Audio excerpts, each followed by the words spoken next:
Hi, everyone, and welcome to this webinar workshop on the first of 5 objectives of the National Academies of Sciences, Engineering and Medicine report on implementing high-quality primary care. We're having one of these each Tuesday in June, and we appreciate your joining the first of these. I'm Bob Phillips. I'm the Executive Director of the Center for Professionalism and Value in Healthcare, and I'm joined today by other committee colleagues, Professor Carrie Kola, who's a health economist at Dartmouth Institute for Health Policy and Clinical Practice at the Giesel School of Medicine, Professor Asaf Bitan, Executive Director of Ariadne Labs and Associate Professor of Medicine and Healthcare Policy at Harvard Medical School, and Chris Kohler, President of the Milbank Memorial Fund. Well, we're also joined by panelists today, reactors to the report and advisors to our conversation. My Pham, who's a general internist and president of the Institute for Exceptional Care, a nonprofit focused on transforming healthcare for people with intellectual and developmental disabilities. Previously, she was vice president of Provider Alignment Solutions at Anthem, and before that, served as chief innovation officer at the Center for Medicare and Medicaid Innovations. Patrick Conway is a pediatric hospitalist and currently the CEO of Care Solutions at Optum, where he leads a portfolio of care continuum businesses in providing whole person care. Before his work at Optum, he served as the president and CEO of Blue Cross and Blue Shield of North Carolina and deputy administrator for innovation and quality at the Centers for Medicare and Medicaid Services. And Peter Long, who is senior vice president and chief healthcare transformation and affordability officer at Blue Shield of California. There, he leads collaborations between clinicians, community leaders, and other stakeholders to design innovative clinical and community programs. Before that, he was president and CEO of Bluefield of California Foundation and has served as executive director of the Indian Health Center of Santa Clara Valley in San Jose. Thank you all for joining us today, and I'm turning it over to Dr. Kola to lead us on the next part of our conversation. Thanks, Bob, and thanks everybody for being here today to talk about this important topic. Go ahead, Sarah, to the next slide. Thanks. We are here on behalf of the committee and the chairs of the committee, Linda McCauley and Bob Phillips, who just spoke. Our study was completed by 20 members that represent a variety of professions and disciplines that each brought unique and extraordinarily thoughtful contributions to the committee's task of study. The committee was also supported by Health and Medicine Division staff who are on today and 3 great National Academy of Medicine fellows. Our committee included physicians, nurses, dental professionals, pharmacists, physician's assistant, a health center CEO, a director of community health worker program, an economist, me, anthropologists, and a sociologist. I also want to recognize with gratitude the many federal agencies, professional societies, and private foundation sponsors whose generous support made this work possible. The next slide shows our statement of task. This is particularly important because it guides the committee's work. The committee was tasked specifically with examining the current state of primary care and building off of the 1996 report, Primary Care, America's Health in a New Era, but specifically to develop an implementation plan designed to strengthen primary care services in the US, especially for underserved populations. In developing its implementation plan, the committee considered a number of issues and had as its goal to be both bold and pragmatic, especially important in the payment area. The next slide shows our updated definition of primary care. The committee revisited the definition for primary care written by the 1996 Institute of Medicine Primary Care Committee. The modifications we made reflect key societal and sector shifts from 1996 to now, including integrated care, a focus on the importance of communities, a diversity of settings and modalities used to deliver primary care, use of interprofessional teams, and the need for primary care to be equitable. Next slide, please. The committee believes that because of its societal value and role in health equity, primary care should be a common good, accessible to everyone. The goal of our implementation plan is to elevate primary care to the common good status it deserves and that the country needs. The next slide shows our 5 objectives. Today, we are focusing on the first of our 5 objectives in our plan, with the following objectives being covered on Tuesdays in the following weeks. Today, we're also going to pay a little bit of attention to accountability. So here are the 5 implementation objectives from our report. 1, pay for primary care teams to care for people, not for doctors to deliver services. 2, ensure that high quality primary care is available to every individual and family in every community. This is essential to implementing high quality primary care. To build broad political support for the concept of a usual source of care. It implies a 3-way partnership. Patients, teams, and payers secured by government as nation's largest payer and as protector of the vulnerable. 3, train primary care teams where people live and work. When primary care training is interprofessional and located in community settings, it is more effective at developing the skills that will keep people connected and healthy. 4, design information technology that serves the patient, family, and interprofessional care team. And 5, finally, ensure that high quality primary care is implemented in the United States, which requires clear and meaningful measures of whole person care, ongoing research, and leadership in the federal government to assure federal policies support its development. These elements are interrelated, and implementation requires accountability to tie them all together. Next slide, Sarah. Thanks. In the report, we describe the spectrum of physician payment models ranging from activity-based to more fixed payment models. The committee thought hard about how to balance conflicting incentives between these models and the pros and cons of each. Dr. Bob Berenson and colleagues put together a very nice commission paper for us that details the pros and cons that can be found on the report website. The next slide details visits and expenditures in primary care. As you can see, primary care makes up 35% of services, yet only 5% of total healthcare expenditures, including both those paid by insurance companies and out-of-pocket costs. Primary care data in this graph includes physicians in family medicine, general practice, geriatrics, general internal medicine, and general pediatrics only. Next slide. A couple important facts to keep in mind for our discussion today. 95% of physician office visits use fee-for-service. COVID-19 exacerbated financial pressures on practices, and particularly independent practices. The share of total health spending on primary care is decreasing in a majority of states and overall in the United States. And OECD countries devote nearly 50% more to primary care than the US of total healthcare spending.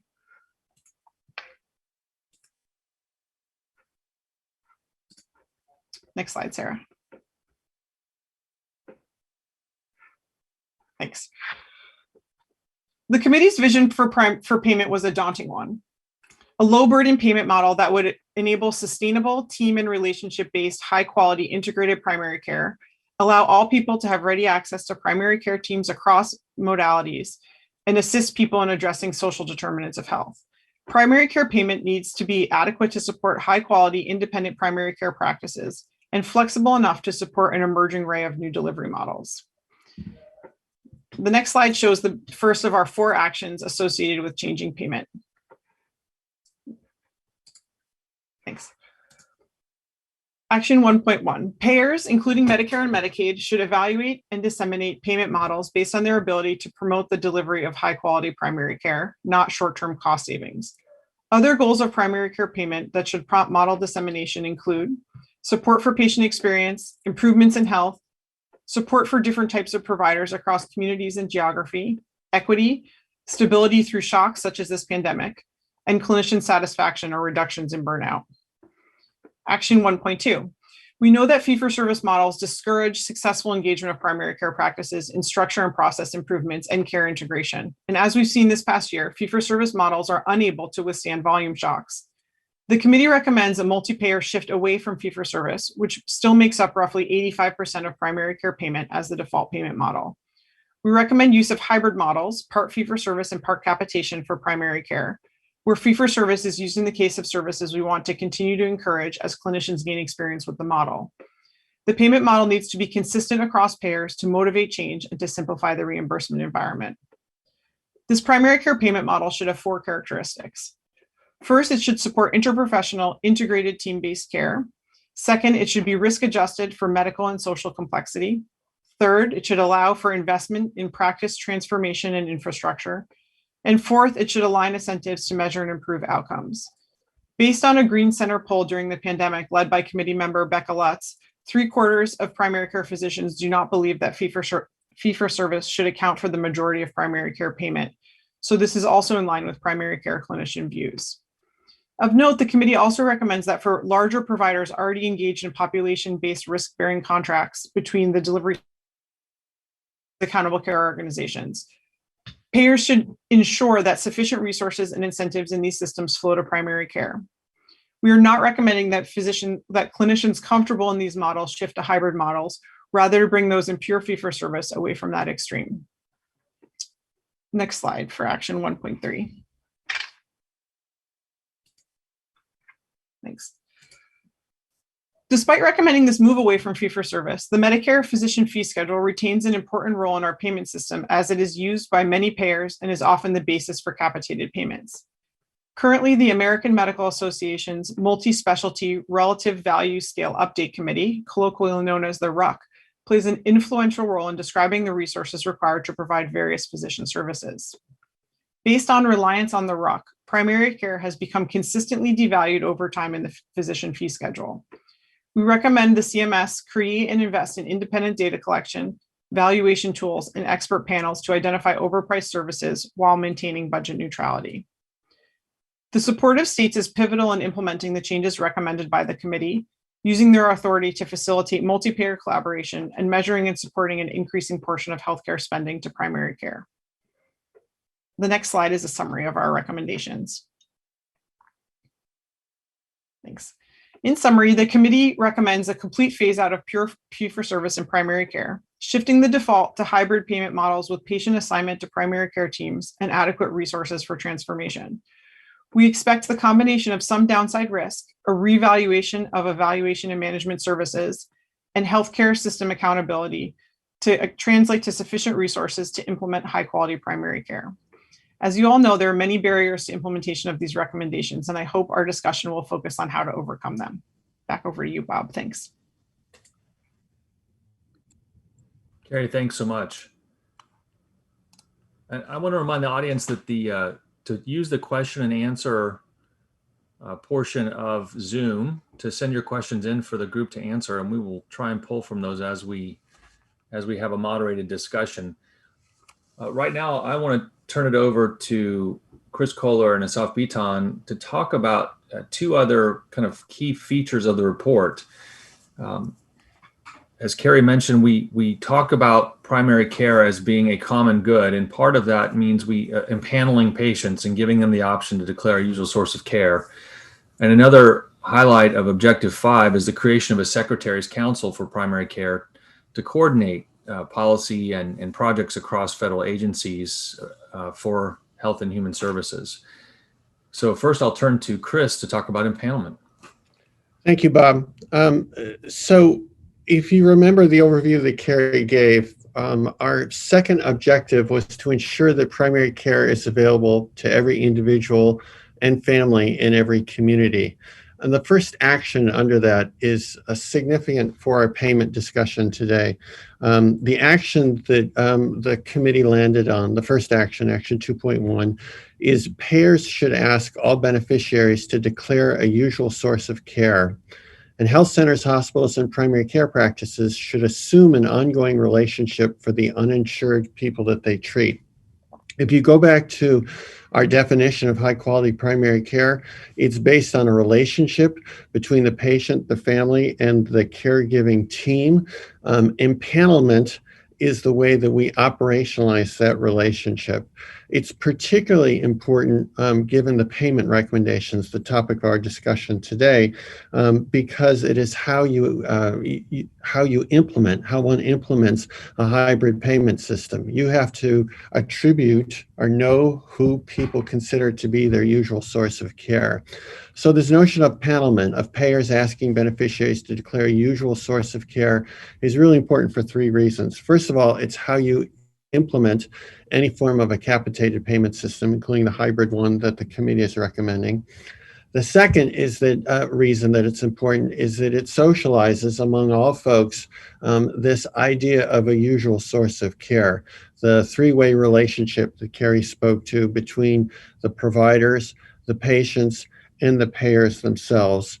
We want to operationalize this idea of a usual source of care, to steal a phrase from the public health community, to make the right choice, that is having a usual source of care, the easy choice.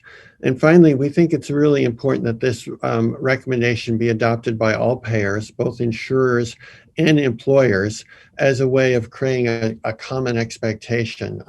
Often when, and Peter Long might speak to this, that there is a sense of payers that if they make the move by themselves, there's some concern that that might be seen as restricting care or limiting choice.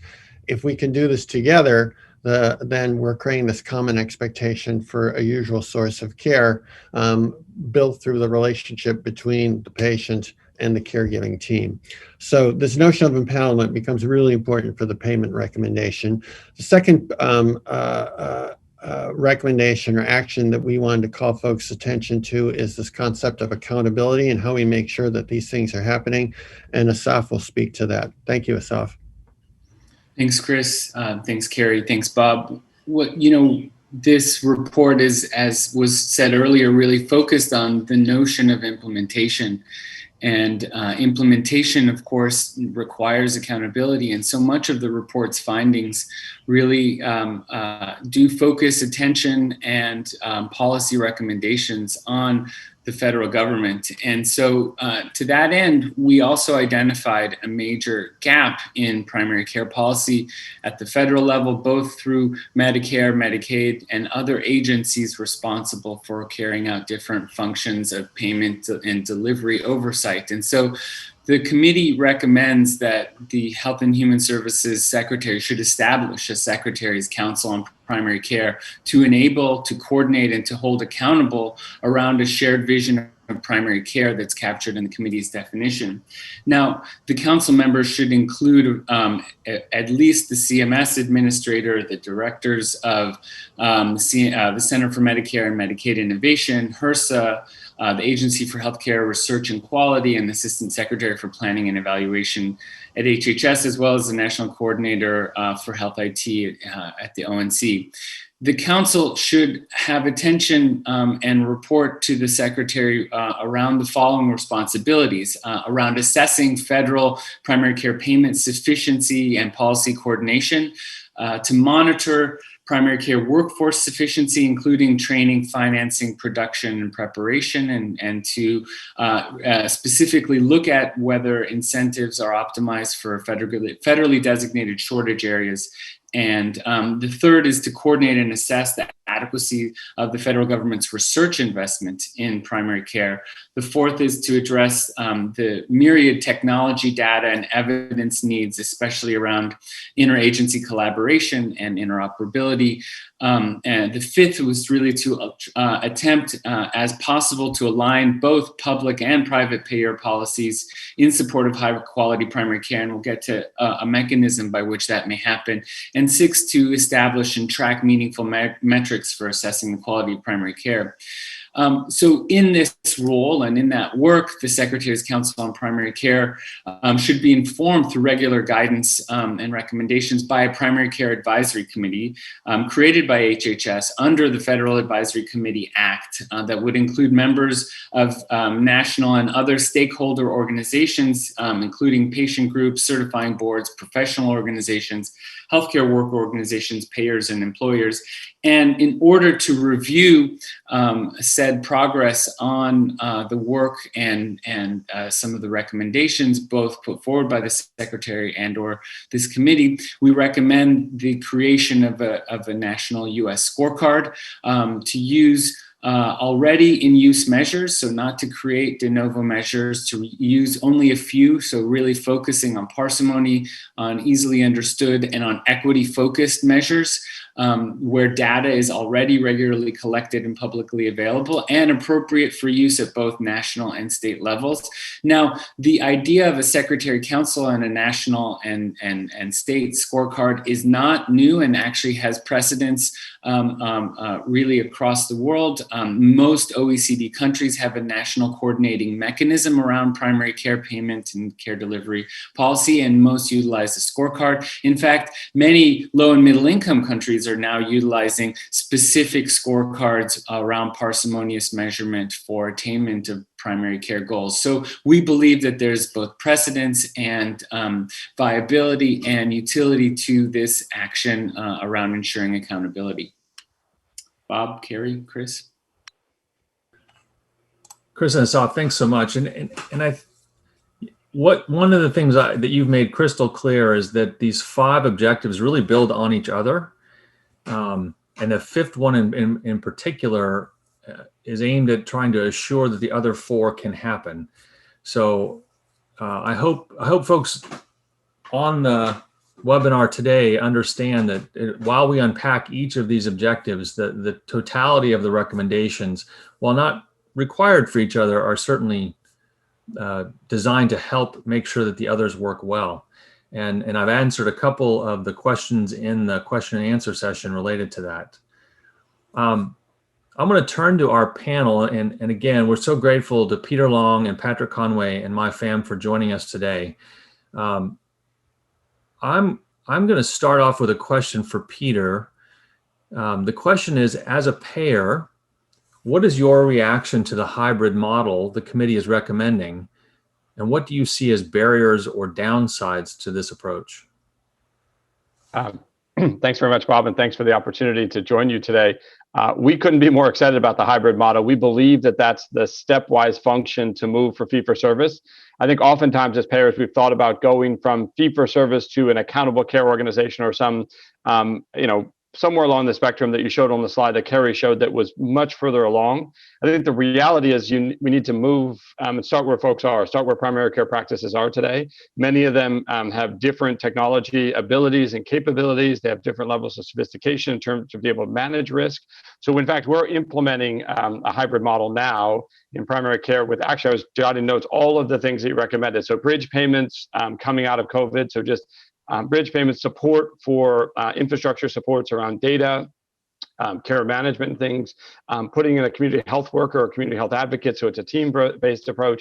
And then the most importantly with a hybrid approach, because one of our analysis of the finances has said that some things actually should be, like preventive care, immunizations and others, should be paid fee-for-service. We want those to happen at the highest degree possible. But there's a big chunk, we think about 3/4 of the payments to primary care practices that could be done on a per member per month basis. And then that actually with incentives, we believe only an upside, because we're thinking about how do we actually incentivize this to move forward. And interestingly, we came up with the 50% increase number before your report came out, but we've actually done the actuarial analysis and are actually increasing for each practice 50% greater revenue is what we've targeted. So we'd like them each to have 50% more than they made in 2019 on the same with the same set of members, because we think that there needs to be an infusion both in the technical support, but also just the financial support of primary care practice, which will pay itself off in the long run. So we could not be more supportive, both because it validates our model, which is wonderful, but more importantly, because we know that as one payer in one state, if we don't have something like the National Academy of Medicine or the council that Asaf was talking about, all of the other elements, we will become yet another good case study of positive deviance that will have done it for 2 years, and in 5 years we'll be back talking about it again. So we're most excited, I think, about having a framework behind us and bringing multiple payers together to actually drive this vision. So we couldn't be more excited about the report, and as I said, feel very validated and excited to move forward.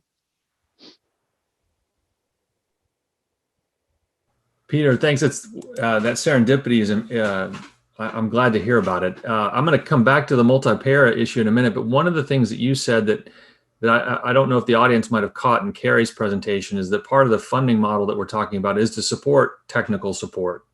And I wonder if you could just very quickly say anything more about that since you mentioned it. Sure. We're looking at things like where health plans could do better. So real-time claims, so which is about how do you adjudicate a claim quickly and get the provider paid as quickly as possible. Care management tools. I know Patrick can talk a lot about this but about care management tools of how do you manage your population better. The community health advocate is, we think, an infrastructure play that helps to deal with social and behavioral issues that may be within the scope of primary care, but outside of the role of the physician. So we think it's a combination of we call it high-tech, high-touch support. And then making it easier to do business with a health plan, so that it shouldn't be difficult. The amount of time a primary care practice is spending working to figure out how to deal with a health plan, they've got 7, 10, 12 health plans in many cases. Every minute they're spending on some administrative burden is a minute they're not spending with their patients. So we think we have a real obligation both to build the infrastructure, but also to make it easier to do business with the health plan. So that's been our approach. Wow. Thank you, Peter. Patrick, I'm going to turn to you. One of the questions that we had is will downside risk get accountable care organizations to prioritize primary care? And even if the answer is no, what can we do to get ACOs to prioritize primary care? Yeah, I think the payment changes are often necessary but not sufficient is the way I would describe it. So I think we've seen two-sided risk is more likely in the Medicare program and private payers to generate the results we want: better quality, better experience, lower total cost of care. We've seen examples, but not 100% reliability, that people then invest in primary care and community investments and other things that drive performance.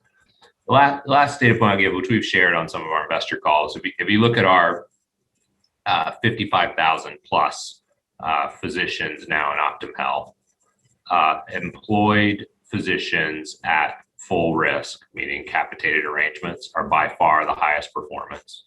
It then goes down if they've got lower levels of risk. And we also see it goes down if it's more of a contractual relationship versus an employment model. We can certainly talk more about that. Our hypotheses are around, alignment of incentives, including, for our primary care physicians, our incentives are 100% aligned. It is a population-based payment model, period. It is not. It is the opposite of fee-for-service, and that's 80+% of our revenue, not 5% or 10%. It's the vast majority. And Patrick, one further question: when you say performance, what metrics are you all using or prioritizing in that situation? Yeah, so we use the quadruple aim. So we have quality measures, things like stars and other quality measures that we utilize. We use patient experience, both CAHPS, NPS, and other measures of patient consumer experience. We use provider experience, so literally provider NPS and other experiences for the physician, the clinicians, and the care team. And then lastly, total cost of care, so MLR, and really focusing on that, and then the drivers of total cost of care. And we do that. We have bricks and mortar, which people often think about. We often have home and community, which is teams that work with me, which are taking full risk, things like Landmark and Optum at Home, if you use some of the trade names, that are taking full risk on populations in their home. Thank you. A question for you: that the committee's recommendation of a secretary's council on primary care at HHS.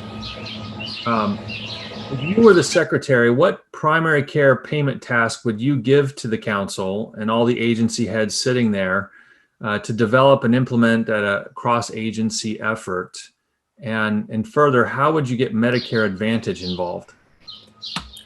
Thanks, Bob. So I think it's very difficult to get such a diverse and entrenched set of bureaucratic interests aligned without ordering them to first align on goals. And so I think an early task has to be that goal setting to figure out in the short term, the intermediate term, the long term. And I would focus them on two early priorities, acknowledging the importance of all the other elements that Carrie outlined for us. But I would focus on aligning payment/pricing structures and on aligning a strategy for universal empanelment, because those are just two really fundamental ingredients. The other elements, I think, deserve attention early on to the extent that they get toward my third order for the group, which would be to ensure that nothing HHS or the federal government does worsens health disparities, and in fact to look for every opportunity to address health disparities through these changes that we're going to be making through payment, technical assistance, infrastructure investment, and universal empanelment. And that's sort of code for acknowledging at the beginning that you're not going to serve everyone's interest right off the bat. You will eventually get there, but if you had to prioritize to focus on the most vulnerable populations and the providers serving them, identify what those technical assistance needs are, make those infrastructure investments, and then build out from there. Ideally, you would have all of these pieces in place at once, because it's always easier to both get buy-in for a new approach like universal empanelment if you can assure people that the juice will be worth the squeeze, that there is a care delivery mechanism on the other end of universal empanelment that will make it worthwhile. And it's hard to do that without the technical assistance and the wraparounds. You can't do that for everyone, so start where you can and where it's most needed in the beginning. I think that is where I would begin, but I would also call out to that task force and perhaps to the committee that maybe limiting it to HHS was overly constraining it. And even within HHS, to remind the appropriate agencies that we're not just talking about Medicaid and Medicare and HRSA and ACL. We're also talking about the ACA exchanges. We're also talking about Medicare Advantage. And beyond HHS, we're talking about FEHBP and the VA. These are all really important mechanisms, some programs of which are farther along, right, in terms of giving primary care population-based incentives and aligning them toward outcomes, particularly in the VA, things that we can learn from. And we don't want to leave behind other smaller programs that usually are afterthoughts, like the Indian Health Service. So those would be some early charges I would prioritize. Well, just as a follow-up, how likely is that? I mean, you've talked a lot about a lot of moving parts, and as you said, even agencies or healthcare institutions outside of HHS, like the VA. How likely is that to happen without a Secretary's Council? I think it's in fact impossible, even if there were positive will, because without direction and permission, frankly, from the authority of the Secretary's office or even the White House, it is difficult for agencies to let go of mandates they have already been given, many of which may come into conflict with achieving these goals, not out of poor design, but because of history. That's how they were layered. These responsibilities were layered on top of the agency. And you need a forcing function to give agency leadership the permission to do what they want to do. Thank you. Thank you. Peter, I'm going to come back to you. You raised the issue of multi-payer collaboration. How do you see a way for us to help make that happen more readily? Because as you said, many practices have 7 or 10 payers, and having 1 or 2 take a lead, unless it's really a majority of their patients covered by those 1 or 2, is not going to make it's going to be hard for them to shift into that kind of a payment responsiveness. And how do you get all the payers to come along? If I knew that, Bob, I'd be right in a different role. But no, it's a great question. So I think first I would say measurement. So if I I totally would agree with about payment as number 1, if you include measurement and payment. So we've actually had some good success in California. Folks on the phone may or may not be familiar with the Integrated Healthcare Association and the California Quality Collaborative. I know this seems like a very technical thing, but we've been able to align our outcome measures, a parsimonious set of outcome measures based on the quadruple aim that Patrick said, because oftentimes payers are competing again on small differences in measurement. Maybe it's good control versus poor control of A1C levels for diabetics, or simple things that are different. And so then we end up with the providers end up with a list of 200 measures because they're all slightly different. So that's 1 is standardization of measures in a parsimonious set of measures. 2 is free flow of data, because I think that's the one that lifts all boats.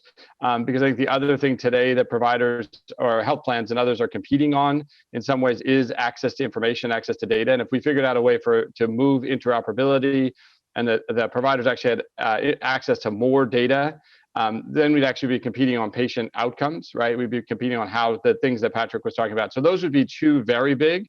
And then the third is I do think we need to contemplate what's the next infrastructure investment. In the report, it talks about coupling public health and primary care providers. I think that will take an investment from the public good, right? So it's a common good issue. So I would think about measurement, standardization, free flow of data, and then some investment, critical investments in infrastructure. Because what happens is if a plan makes the investment in infrastructure, then that benefits the plan, right? So Optum has made a huge investment in their practice, and they're doing incredibly well, and all payers do benefit. But if it were a public investment, that it would, I think, change the dynamic of how things are happening. And so you look at a place like California, we've got CalAIM, which is a modernization of our Medicaid program. And there are contemplated state investments in data and state investments in infrastructure, and those will become an all play. So I think, to me, those would be the big three. The good news is I do think health plans want to do this. I think at some point they realize that this is the cacophony is not necessarily benefiting our patients or our members. I think the question is, how do we get them, and how do we get them there? The last thing I would say is that maybe this is a bridge too far, but it would be great for a clear statement of where we expect health plans to compete and where we expect them to cooperate. Like a definitive statement of, look, we expect you to compete on the quality of your network, the how do you manage your network, or how do you do these things. And then these other places, frankly, you're competing today, but it probably isn't a high value for society. As I said, that may be a bridge too far to ask for, but I think it would be very, very helpful. Peter, thank you. And a bridge too far comes from the Netherlands in World War II, and the Dutch have structured their insurance system very much like what you just described. So, yeah, so it can be done. Yeah, look, I can't help myself. I'll chime in on that. Because I used to I pushed on it when I was at CMS, and I pushed on it in private payers. Like quality measures, for example, like seriously, none of our quality measures are that much better than anybody else's. Like, come on. Let's agree on one set of quality measures that we use across payers. I know Chris and Peter and others have driven this at a state level. I tried to drive it in North Carolina, tried to drive it at CMS. At one point, I think I can share this now. I asked the question in the Blue system, all right, how many quality measures do we have? Use, and how many are the same?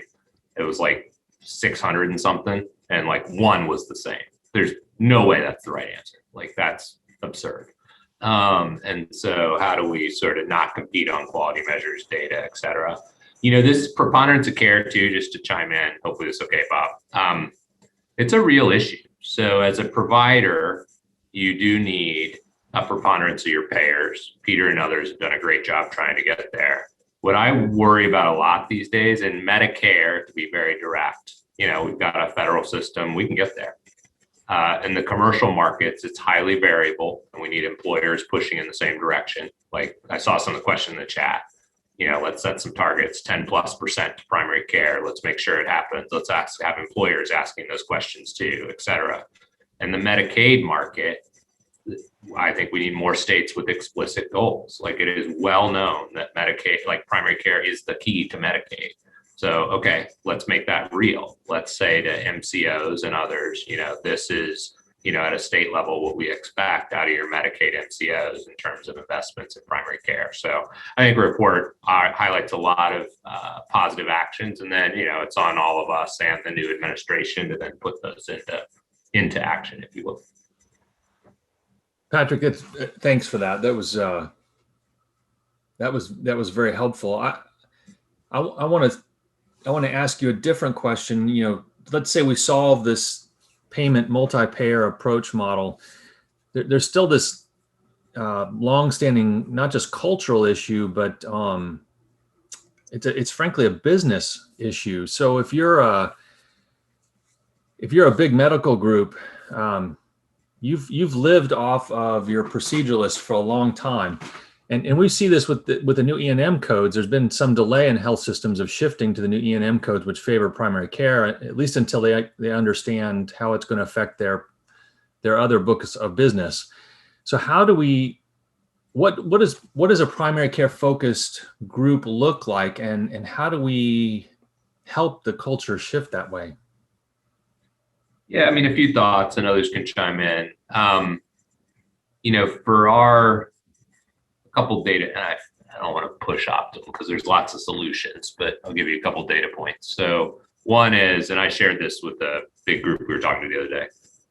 To date, Optum has never sold a practice that it bought. So that tells you that we invest for the long term. I think that's, no matter who you are, that matters. Like, it's not a 1 year game. It's a 5+. We learned this at CMMI as we changed the models, as Mike knows, from sort of 3 years to 5 years to longer trajectory. So I think there's a length of time issue. And, our most valuable physicians and clinicians are primary care, and all our incentives tilt that way. So I think with any large group, how do you over time migrate that, primary care is at least at equal footing with your sort of specialist care. And we value specialists too. I'm going to get an email after this. We value all our physicians and clinicians, and we do. All our specialty stuff reports to me now. But it's got to be aligned. That specialty care also has to be aligned with value, right? In any of these large groups, it can't be like a secret fee-for-service fiefdom that is all about churning RVUs and fee-for-service. And I saw, I think Doug commented on the AMA and RVUs. I mean, I do think we have to take on the underlying, and I worked on this a bit when we were at CMS. We have to take on the underlying dynamics and codes and think about how do you, in addition to all these value-based payment models, try to change the underlying infrastructure and tilt towards primary care. We made some changes on CMS that we estimated shifted $5 billion plus into primary care. It still wasn't enough. It's still at a macro level. We need pretty substantial additional investment in primary care. Sorry, I feel like I talked too long. Last point, like all these primary care models like CPC and CPC Plus drives me a little nuts. People call them a failure. I'm biased, but they were not a failure. We learned what investment was needed. Quality and experience actually went up. My guess is, and Mai should comment on this, we probably underclubbed the payment in our ability to get it through our processes.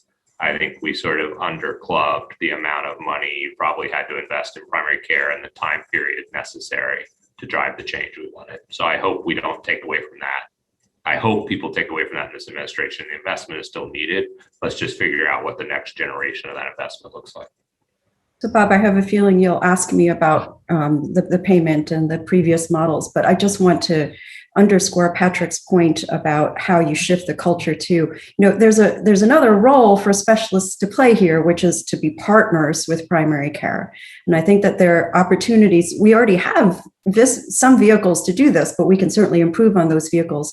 You think about the difference between a specialist incentivized to make a given procedurally based bundle a success versus a specialist who's incentivized to make care of knee pain a success, and how that reorients them to the need for partnership with primary care. They're nuanced approaches like that if we had the right vision about what a collaborative medical neighborhood, healthcare neighborhood would actually look like, that we would think differently rather than kind of aiming for the lowest common denominator or what people will stomach in the short term. Well, Mai, thanks. And let's build on that. So let's say you can start at either level. We have a common vision for what a medical neighborhood should look like, or if we just want to retract back to what primary care payment models should look like in a hybrid design. Getting down to brass tacks, how would we implement that? Would it be another CMMI payment model? Would it be something more CMS program level? Do we need an act of Congress? Yeah. So, I would completely agree with Patrick. Learning is not a failure. And I also would agree with him with the broad takeaways of, what could we have done differently? That said, based on that experience, I don't believe that the future of a stable primary care delivery system actually flows through the Innovation Center primarily.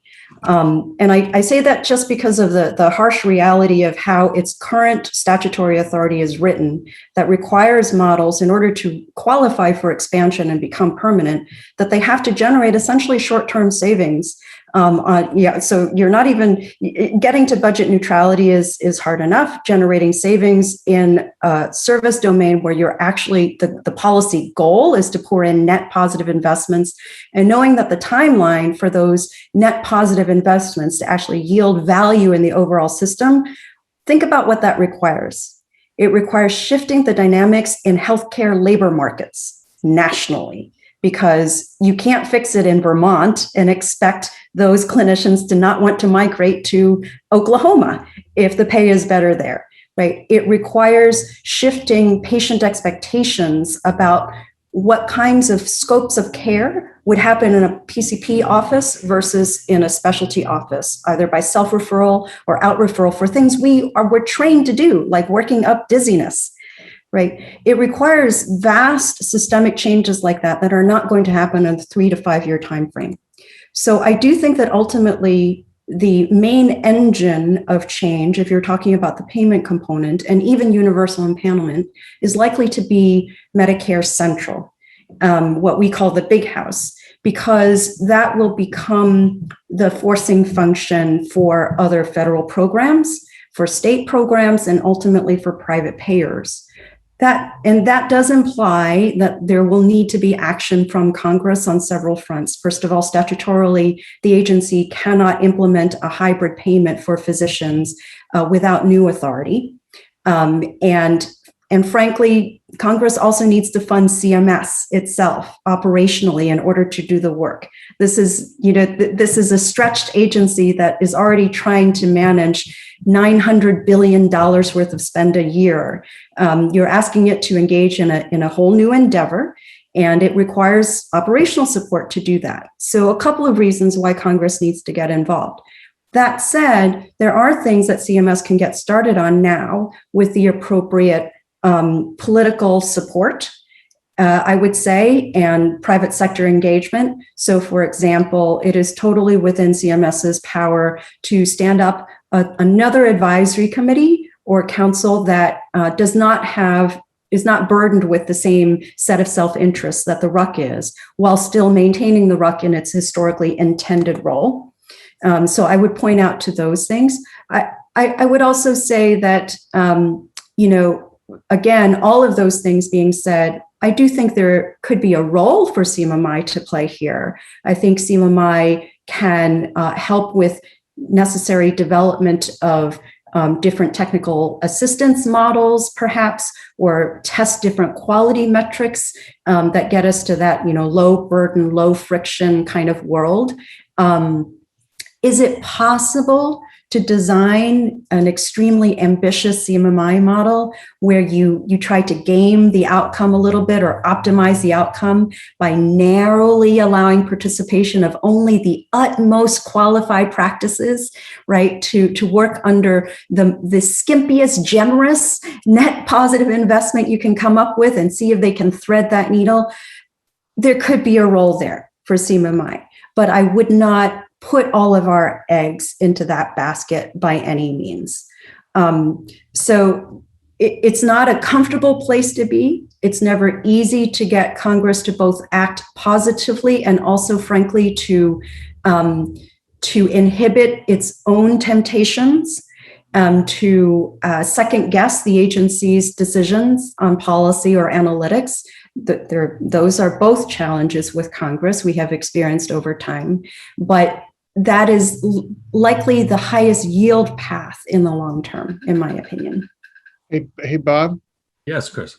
Sorry, can I take the prerogative of the interlocutor and ask our two CMS veterans here?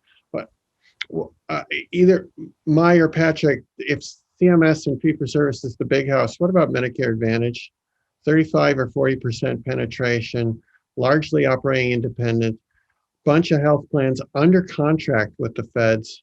Why can't we just start moving some change, the kind of changes you're talking about through there?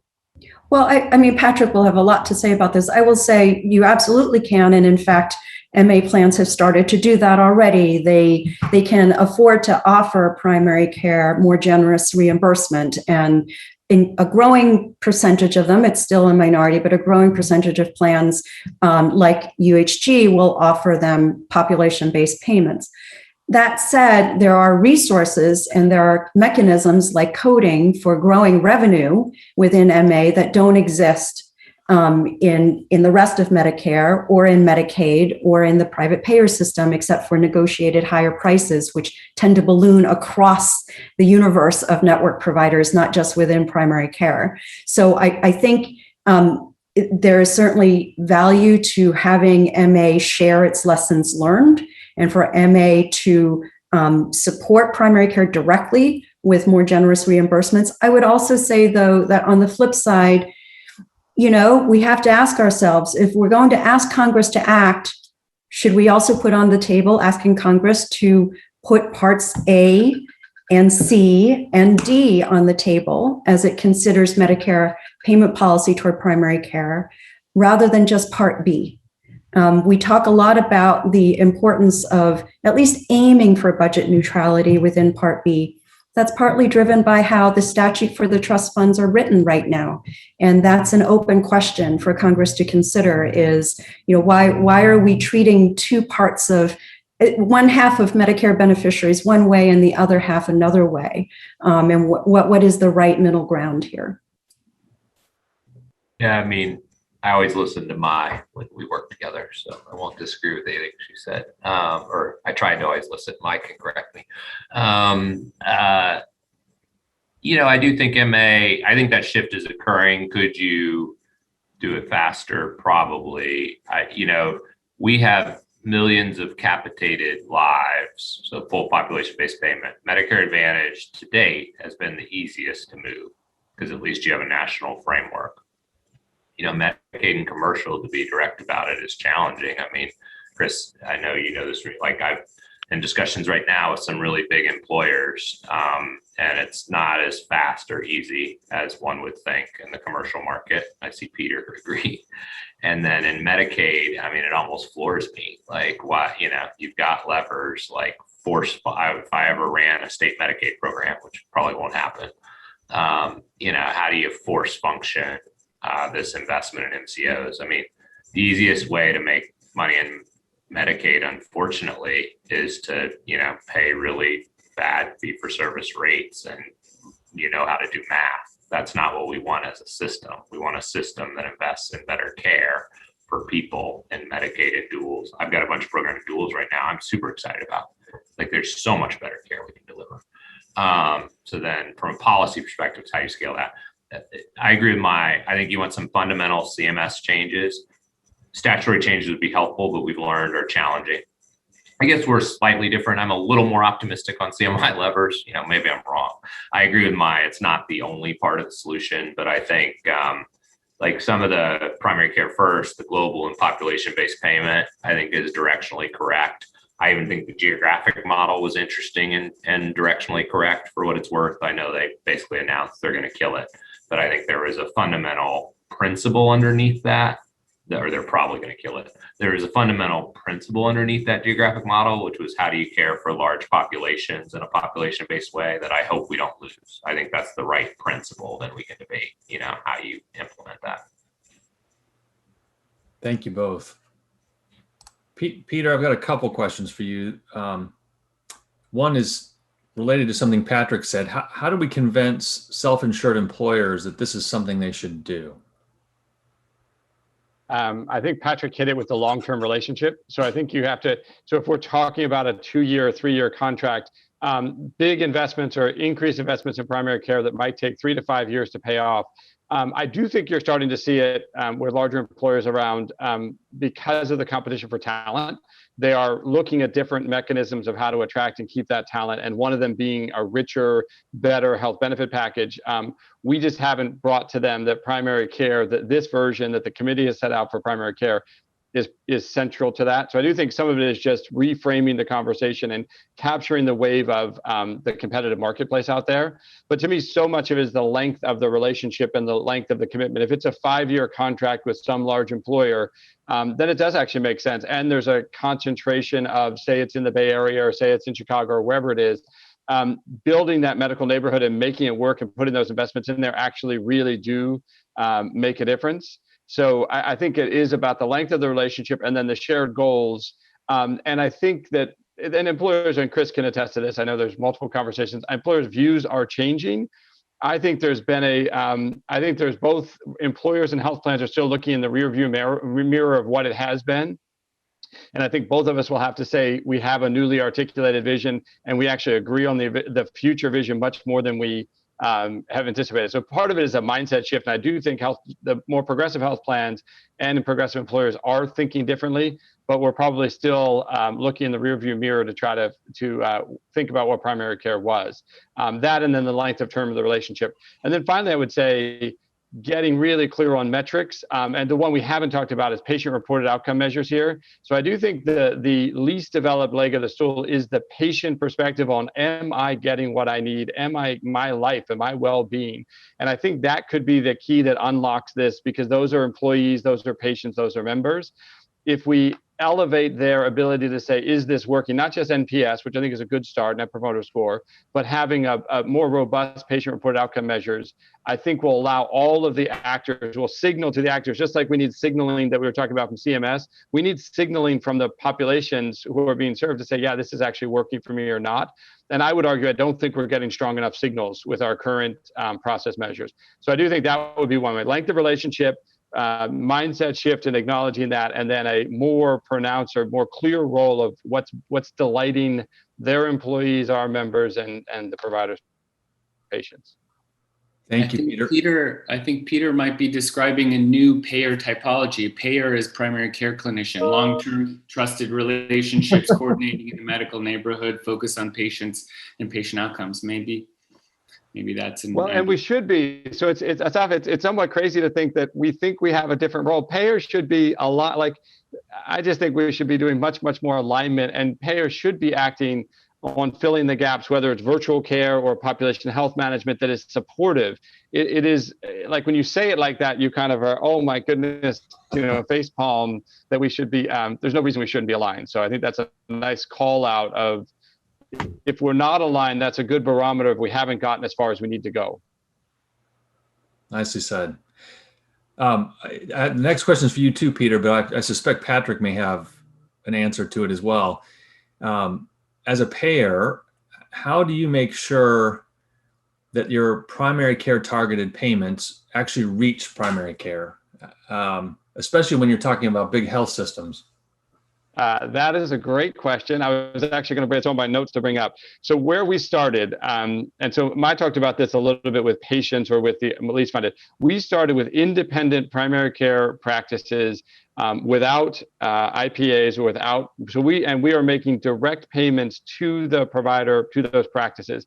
Very important for us to actually make sure that those resources get down to the practice level, both the infrastructure investments and the resources, but also the payment.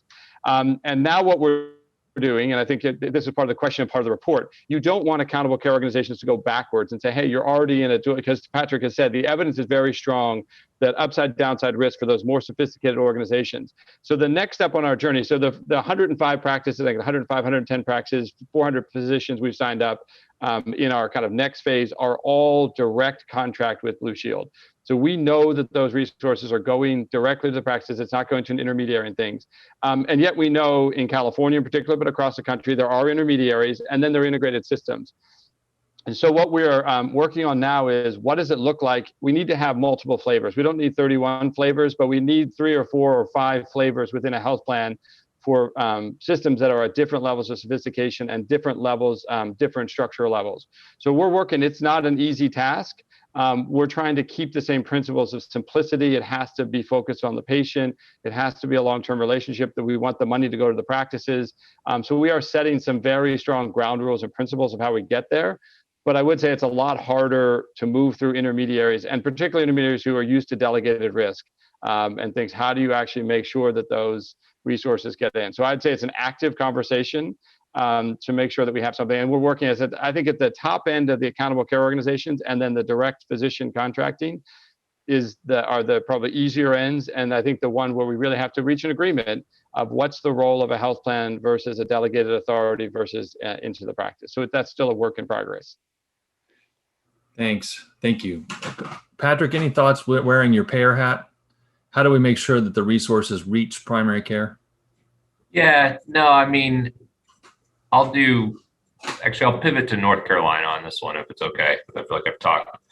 I think what we tried to do is, in our sort of two-sided large health system arrangements, we specifically said it should flow to primary care. Then we tried to have checks, if you will, on how that was flowing, including in the contractual language, because we wanted to make sure that the dollars flowed the way we thought was appropriate. It's a balance. You don't want to over-engineer and tell providers, everything they do in payment.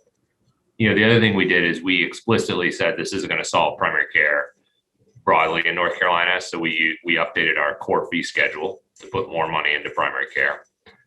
And we used Alidate to reach rural primary care. So we had a multifaceted strategy to invest in primary care. We also invested in some new providers that we brought to North Carolina, which Iora, City Block, and some others, which caused some consternation. So I'll recognize that. But we viewed it as, we're creating an ecosystem, especially as we had just won a Medicaid contract, and additional primary care investment in multiple forms is warranted. So that's the way I would think about it. Thanks, and thanks to the audience for your questions. Keep them coming. We're gleaning those, and we're going to come back and have the whole panel address some of your questions. My last question to you for the panel, Patrick brought up North Carolina. Are there other things that states are doing that the rest of the country can learn from, you think? Sure. I think that there's been a huge amount of experimentation, even if it wasn't always labeled primary care payment reform. So, for example, our very own Chris Kohler set the standard and upended Rhode Island's insurance market when, as insurance commissioner, he set requirements for every payer in the state to achieve a certain level of percentage spend on primary care. Vermont, in its current ACO contract with CMS, invests in explicit connections between primary care and community-based resources, right? You actually need to, again, deliver on the goods if you're going to invest in primary care and you're going to steer patients there. They have to be able to solve patients' problems. And for many patients, they won't be able to do that without community-based partners. Maryland, under its all-payer rate setting and total cost of care contract with CMS, its waiver, it not only invests in primary care through an alternative payment model, but it actively advocates for and expects wraparound technical assistance for those practices with a particular eye toward what rural practices and practices serving other vulnerable communities really need, as well as statewide data sharing and a set of common metrics across payers. So Maryland is trying to be a microcosm of some of the elements that we're talking about, although it has still been limited in the overall net positive investment that it can make. And then while Massachusetts primary care reform initiative was a more traditional PCMH ACO total cost of care model, it did put a lot of focus on pediatric behavioral health access and linking that to primary care deliberately. And I think that's a great model to keep in mind, again, in the spirit of thinking about, always that true north of the actual care model that we're trying to achieve here. And then follow that with what are the resources required to get us from here to there. So those are some examples, Bob, where state leaders have somehow managed to align political forces to make some incremental progress, at least. But I would also point out at the same time that none of them have really been able to break us through to that next level. Where we're seeing enough spend on primary care that primary care has a different level of market leverage in the delivery system than it currently does now. Thank you. And thank you very much for this phase of our webinar. I want to give some extra time to our questioners who have joined us. We've got over 200 folks tuned in, and we've got several questions that are still open. Mark Meisner, our study director, is actually has been gleaning those, and I think is going to field a few of those. And I'm happy to direct those to folks. But if you have if a question hits your response funny bone, please feel free to weigh in. Thanks, Bob. I thought I'd start with one about empanelment.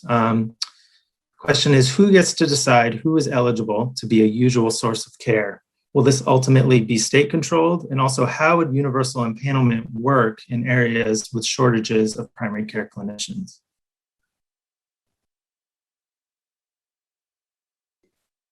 I can start on that one, Bob, and maybe others can chime in.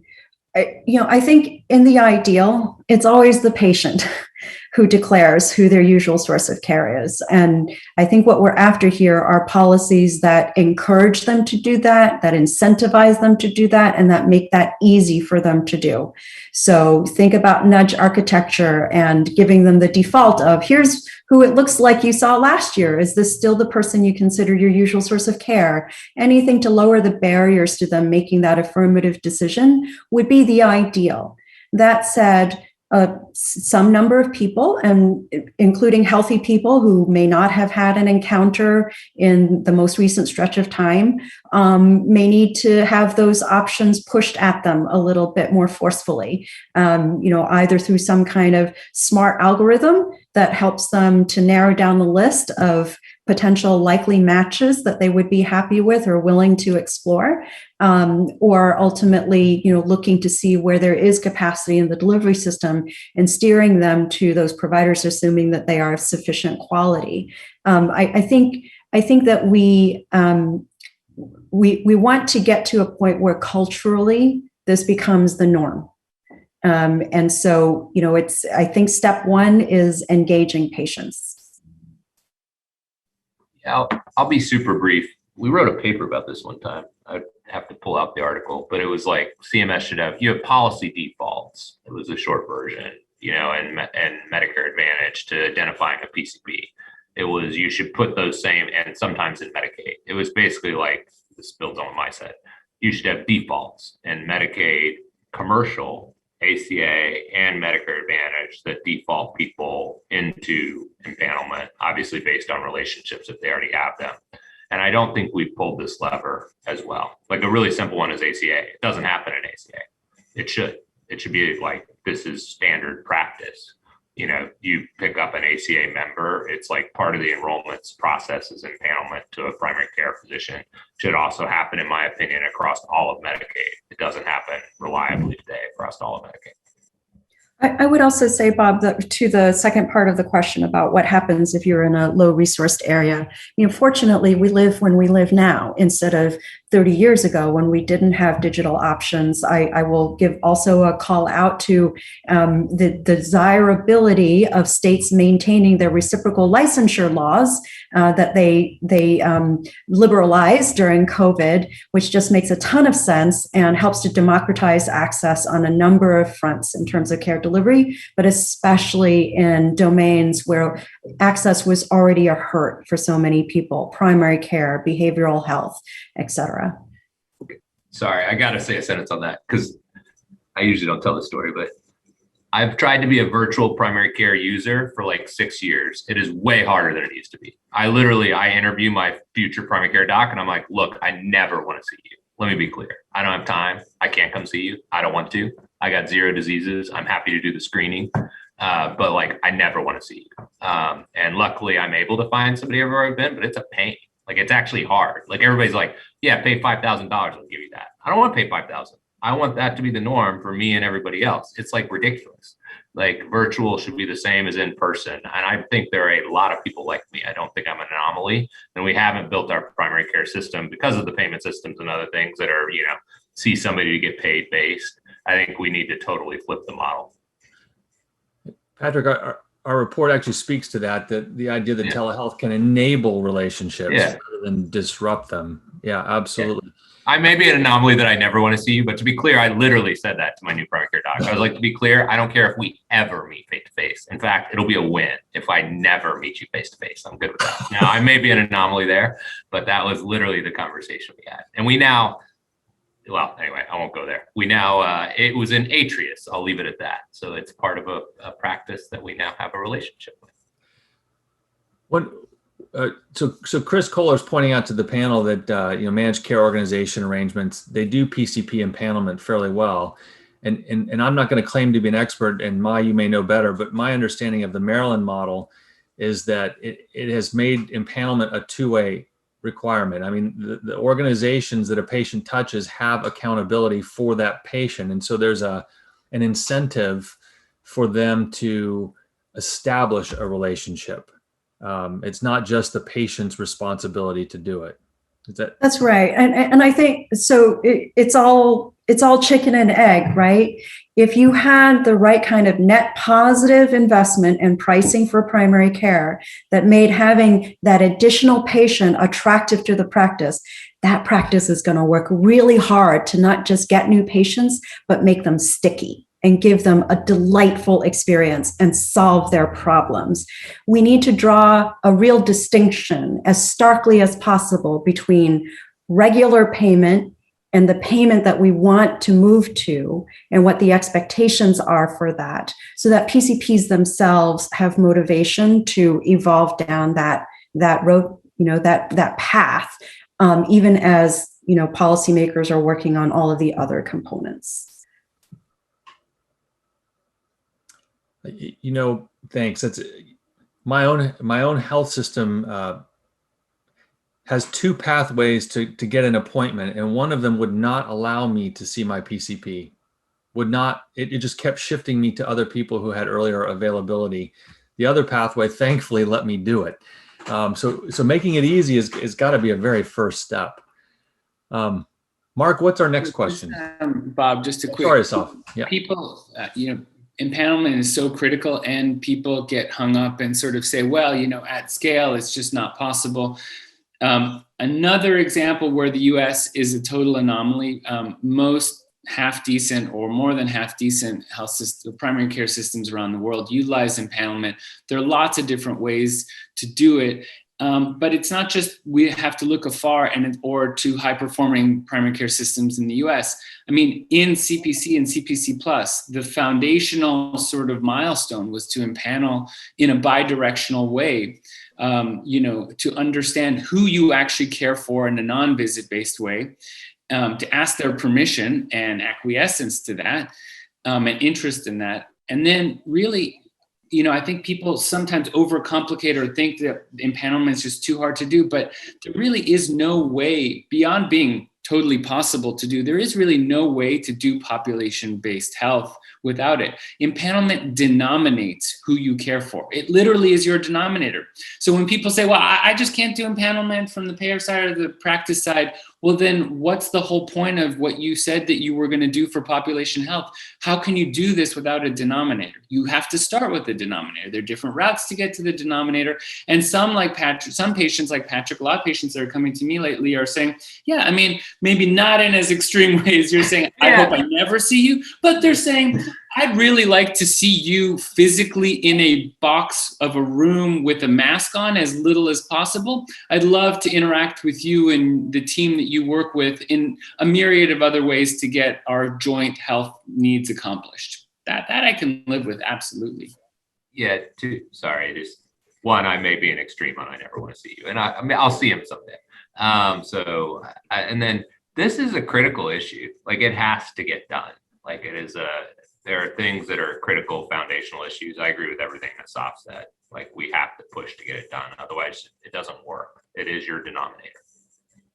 I think we need to find a new way of talking about it. I think the reflexive American reaction is you're limiting choice, when in fact, what we're offering is a sense of safety, a sense of connectedness, right? And for me, in my head, I think about going on Amazon's website and being confronted with 6,000 options for sea glass colored cover plates.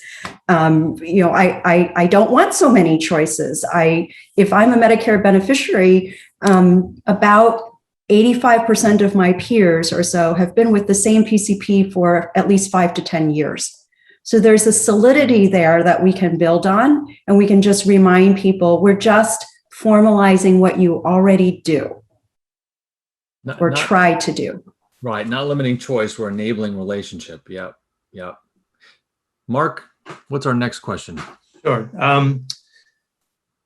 So, okay, the question is, there was a discussion about how the share of healthcare dollars spent on primary care in the US is decreasing. Is there a recommendation for what percentage of this spending should go to primary care in order to achieve the goals identified at the beginning of the presentation? And then there's another question that's related that I think I'll throw out there as well. In order to invest more in primary care and remain budget neutral, what services and specialties will likely need a rate and/or service volume cut? And how do we plan for the political fallout? Chris, you want to start there?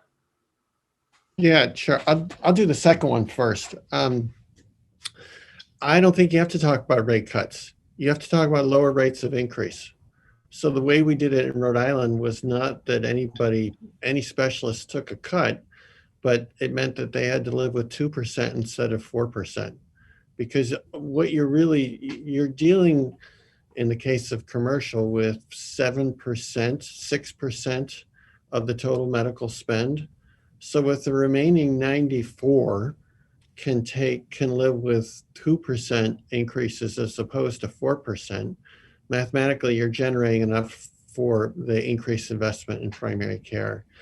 As to what's the right amount, a lot of states, there are probably 10 states now that are looking at their primary care spend rates. In general amounts, the number is 4 to 5% for Medicare. And Patrick, I went back and dug into the evaluation reports. CPC Plus took that 4% and added about 2%. So to your point, it didn't really. You use the phrase under club. I think that's right. All CPC Plus did was put an extra 2 points and only gave them 3 years before they said, oh, it's a failure. And that doesn't, we have to talk about a longer term view than that. So Medicare, the number is 4 to 5%, depending on how you measure it. Commercial, it looks like it's 6 or 7. And we really don't know what Medicaid is because Medicaid is a bunch of different populations. So hard to say what the right number is. In Oregon and Rhode Island, they're trying to target 10 roughly for commercial, but they have different definitions of what constitutes primary care. You know, I'd say you could go 50% higher than where we are now and not be under invested. That's certainly how we did it in Rhode Island. We didn't try to target a right number. We said spend more than where you are now because we know what you're spending now is too little.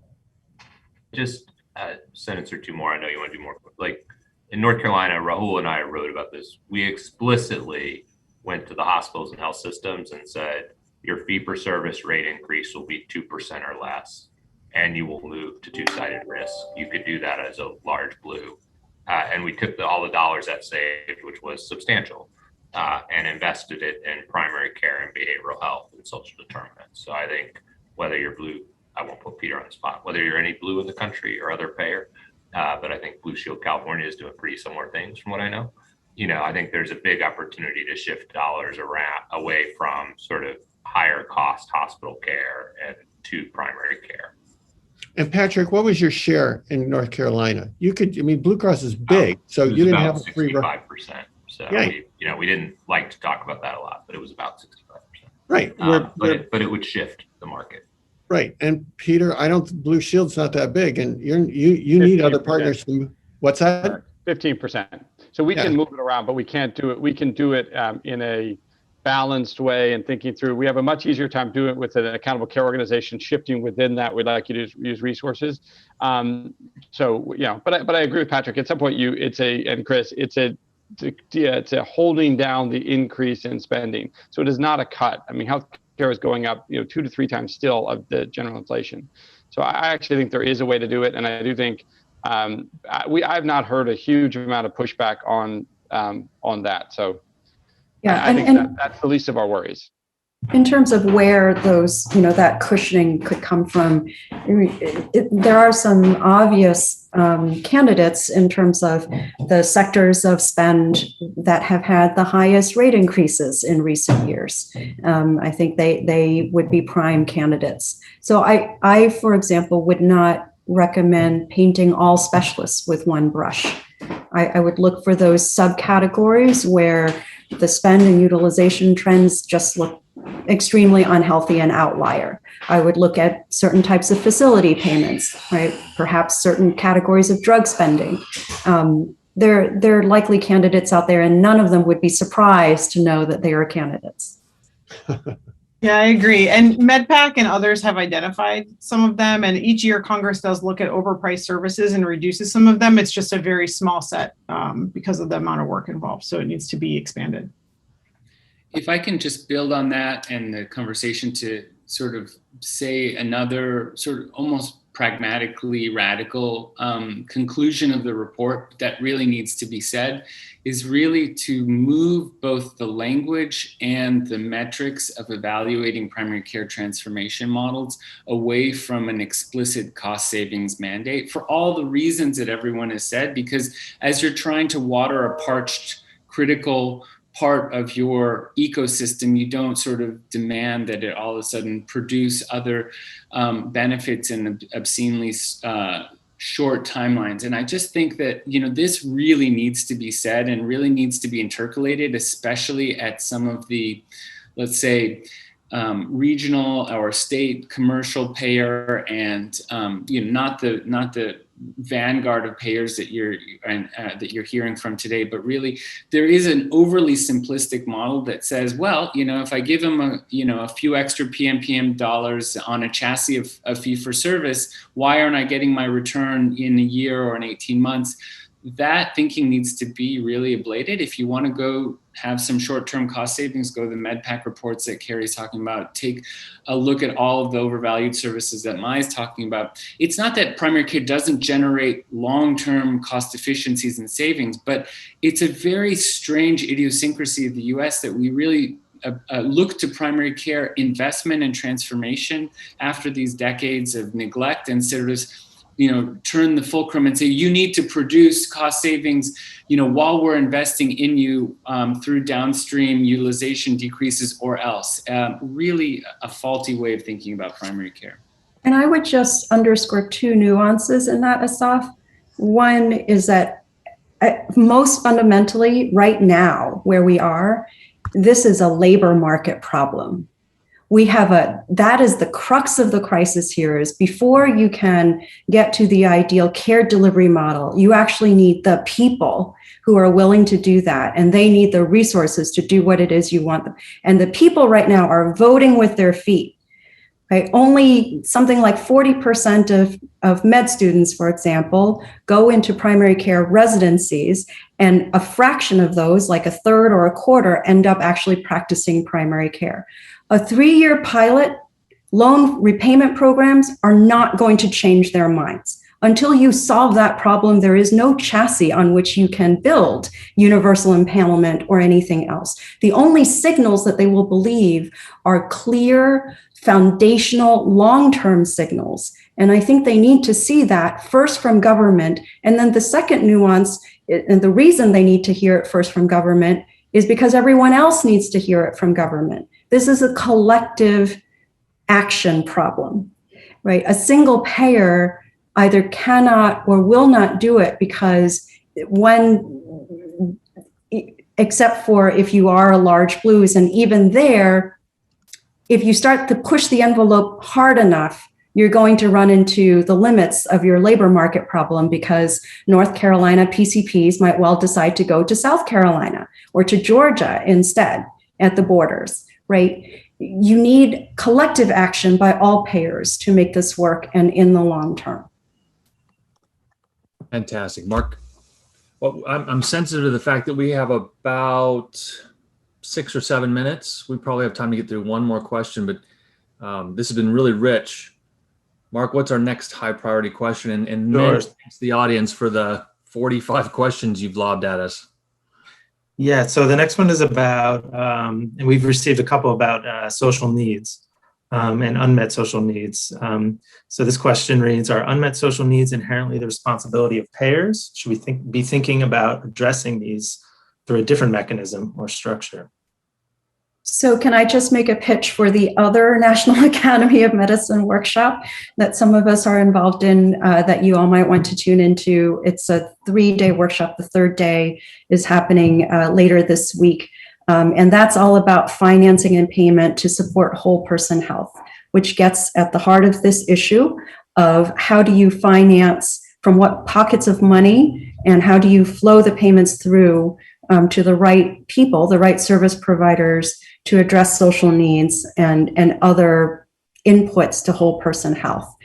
So not to take away from this committee, but I think that we definitely don't want to leave people with the impression that it all lies on primary care shoulders and that primary care payments themselves will solve that problem, because the need is immense. And that is a set of needs where it may not make sense to talk about budget neutrality, at least not if you're talking about healthcare, the healthcare bucket of spending.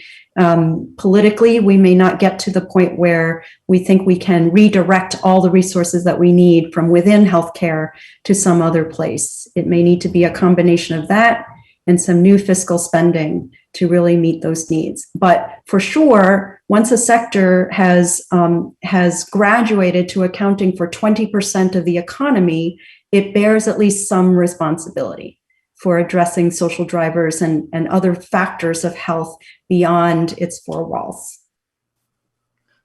Others may add more. I think at a macro level, you could switch. Asif's done a good job of naming international examples. There's good international examples where they flipped and invested more in social and less in healthcare delivery and get better outcomes. So I think that's a pointer in the right direction. Then the question is, how do you do it here in the US system?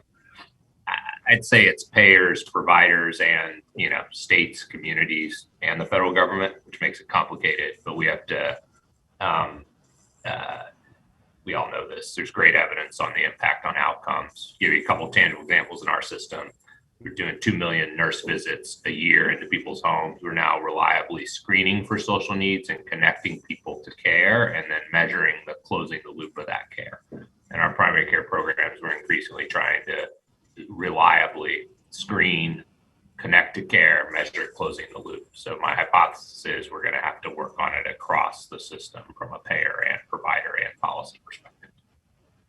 Yeah, and Bob, I would note that primary care itself is a social needs play. So rather than to Mai's point, I wouldn't get too technical about what exactly primary care ought to be doing to address social needs, but just note the data that a number of folks have generated over time to show more primary care equals better population health and more health equity. So, rather than play the technical piece, just focus on the rebalancing conversation that we've been having earlier. Only two adds would be behavioral health. I would separate and put that more squarely in primary care. The behavioral, we talk about housing and other things. I think that's further afield, but behavioral health really does have to be handled. I think that's in the report in tandem with primary care. And then the other would be, to Chris, your point, I would think about primary care as a spoke, not the hub, because we make it the hub, then we actually sink the whole thing in terms of the heaviness of it. But if it's a spoke in an ecosystem, then that actually it has to be interoperable and make sense. So I think a much more constructive way to think about that, it has to work within this ecosystem, but it doesn't have to dominate it. So, yeah, I hope you heard Carrie say that the committee was felt that being able to address social need is a component of our recommendations. We talk about the extended clinical team and the extended community team, the ability to reach out in the community and work with community-based organizations to address needs based on the population we're caring for. Taking off my committee hat, I put a health affairs blog in that came out today in the chat. The 2014 Impact Act from Congress directed HHS to explore how and if they should adjust payments based on social risk. And the health affairs blog reports on a workshop that we had with several federal agencies and others in January about how a mechanism for adjusting payments based on social risk so that clinically we have resources to address social need and to be a partner to communities. And I know, Patrick, you were a co-author on one of the reports that came out of that congressional requirement a few years ago. I'm still trying. I'll leave it at that. We're still working on it.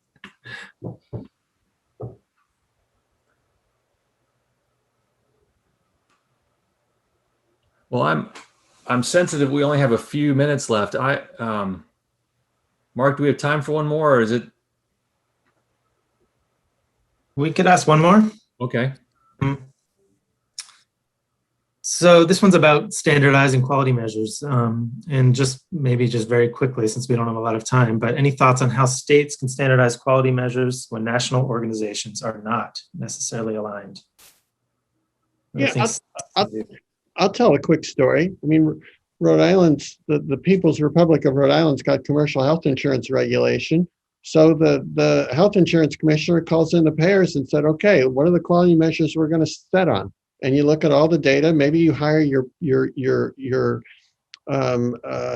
Medicare peer review organization to do a little bit of quality work, and then you just start forcing it together. Now, it's easier in a smaller state where there are a smaller number of payers, but that alignment happens. California's made good work because it's voluntary. I think it would be faster if there was a little bit of a government nudge, but it's just, God bless voluntary coalitions, but this is also the role of government, is to get folks together and just sort of say, look, I don't care what the outcome is, but you're going to get to 15. Just figure out what the 15 are, and we're going to feed you coffee and lock the doors until you decide. Thank you.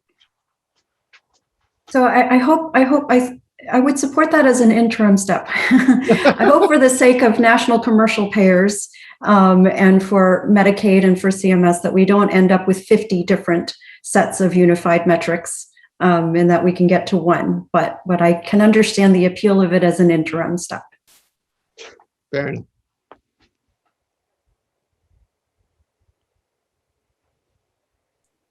I want to thank our panelists, Patrick, Mai, Peter. Thank you so much for the conversation today.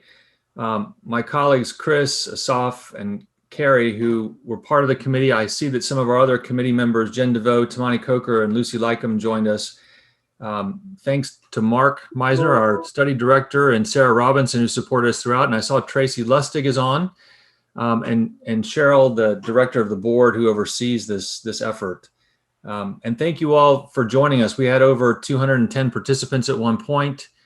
I hope you'll join us the next Tuesdays in June as we unpack each of the objectives, and especially hope we get a robust group here for the last one about the implementation, assuring that we stick the landing. But thank you all so much. See you next Tuesday.